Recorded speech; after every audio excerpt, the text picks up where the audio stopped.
Hey guys, and welcome to your next session. So excited to be on this journey with you guys. Thanks for powering through these videos. Today is kind of a meaty video, so just hang in there, relax, take some notes. Hope you're comfy and cozy either in your meeting or at home watching these videos. I have a ton of homework for you guys to do, so sorry in advance. But I promise you everything has a reason and a purpose, and it will bring you closer to being prepared for your mission trip. So the first thing I want to hop right in and discuss is our spiritual gifts assessment. Now this assessment I'm going to link in the below this video. So if you have not been through our Grow Track, because we also do a spiritual gifts assessment in our Grow Track, go ahead and take that assessment. And it's a little bit different than the one we take in Grow, but it will serve our purposes. And the reason we do the spiritual gift assessment is just so we can plug you in. It's the same reason we do it in Grow Track. We want to assign you a job responsibility that will help us do a great job in ministry and just stay organized in the mission field. And I'm also going to link a list of jobs. It's pretty lengthy, so read through it. And after that spiritual gift assessments, it's my heart that you would take those abilities, take those gifts, and really kind of look through the list and say, how can I help out my mission team? Mission team. How can I help out my team leaders? And so take that spiritual gift assessments, look at the job list and think, prayerfully think over it, ask the Lord what He would have you do and help us out with. They're just really practical things that have to be done on the mission trip. And so we want to invite you to be part of that process and encourage you to, just step out in leadership. And we want to empower you. We believe in you and excited about you guys using your gifts. The next thing that we're going to discuss is it's called our team policy. Our team policy is something that you guys will kind of sit and establish. And people always ask me, why don't you just give us the team policy, Erica? Well, I did that when we were doing young adult and youth trips because, young adults and youth, that just fell down. They need those boundaries. But you guys are adults and families, and you guys can really, I think, have a good time hammering out these team policies and saying what it is that's important to your team to establish as rules and guidelines for the field.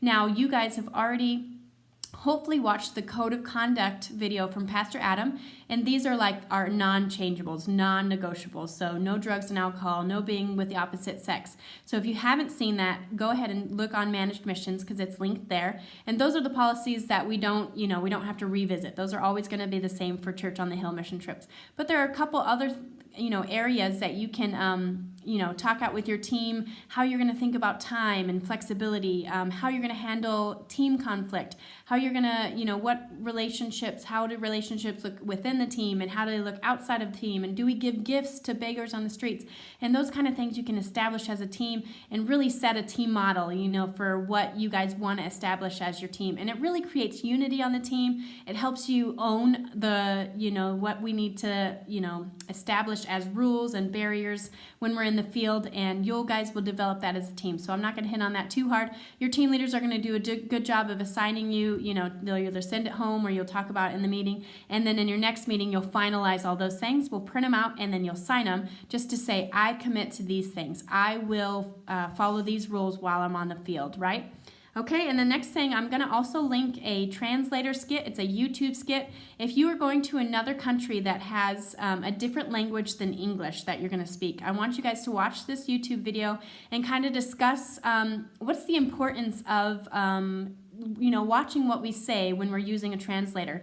Some of us have never, had a translator, and so this skit kind of opens your eyes to see, in English language, we have a lot of things that are turn of phrases or idioms or that don't translate well to another language. And so when you're creating your testimony or when you're creating your ministry piece, like if you're going to preach or something, it's really important to consider these things and how they might translate. And then also to practice, you've got to pause when you translate. So you say a couple things and the translator says something. And so that takes some work. And so if you know that you're going to another country with another language, practice those things, watch this video, discuss it as a team. And then I'm also going to link a commonly used Spanish phrases because we go to Spanish-speaking countries, so often. And I always encourage you, and I probably have encouraged you before, learn some of the language. Learn hello and goodbye and how are you and what's your name. These kind of things will help you when you don't have a translator, because we don't have 30 translators on our teams. And this will help you bridge the gap and just really minister in both English and whatever language you're speaking. And if you're, going to another country that doesn't speak Spanish, learn some of those phrases. So they might be fun, learn some Arabic or Hebrew if you're going to Israel, and, just have fun with it. Language is a really fun thing. Moving right along, I kind of hit on the specific ministry task list. You will be assigned a task in your next meeting, and I just say embrace those things and go ahead and establish yourself. I am the intercessor. I am the video taker. Those kind of things are really important for us. They need to get done, and so I hope that you'll read through that list. And again, I've given you several things to do. So we're going to take a spiritual gifts assessment if you haven't taken it already. We're going to establish a team policy, so you do that in your team meeting. We're going to watch our code of conduct video from Pastor Adam. That's on managed missions if you haven't seen it already. And we're also going to look at that specific ministry tasks list and say, what, Lord, do you want me to do on the trip? I'm going to add to that just our logistic things. If you haven't sent out your support letters, do that, okay? That's going to be some of your best fundraising. If you're being, if you're discouraged, be encouraged. You guys are going to raise the money. You're going to go on the field. You are called to the mission field. So send out those letters this week. Get them in the mail, okay? I'm talking to you. You haven't sent it yet. So you send them in the mail, and then there's 2 documents on managed missions that you need to get printed out and notarized. It's a liability release. Okay, those need to be notarized. So go on your tasks, you'll find it there. And the other one is the financial document. You need to go ahead and read through those policies, so you can know about refunds and where monies go and all those kind of legal schmeagle things that are hard to read through. But go ahead and sign those 2 documents and take care of those. And then if you haven't applied for a passport yet, go ahead and get in, go on the government website, download the application, take some pictures, and go to the passport office. It's super easy. I'm not going to say it's not super easy to do. It's kind of a lengthy process to do, but it's better to do it now than close to your trip where you're panicking, like I have to expedite this and pay an extra $60. Do it now. Go get your passports done. And then just want to end with a just brief encouragement. You guys are doing a great job.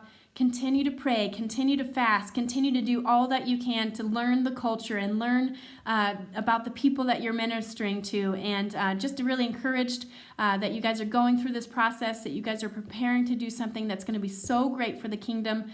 You're making a difference even now in eternity, and so just want to encourage you, stick it out and stay in there. And like I said, I can't say enough. Pray, pray, pray. Fast, fast, fast. The best preparation you can ever do.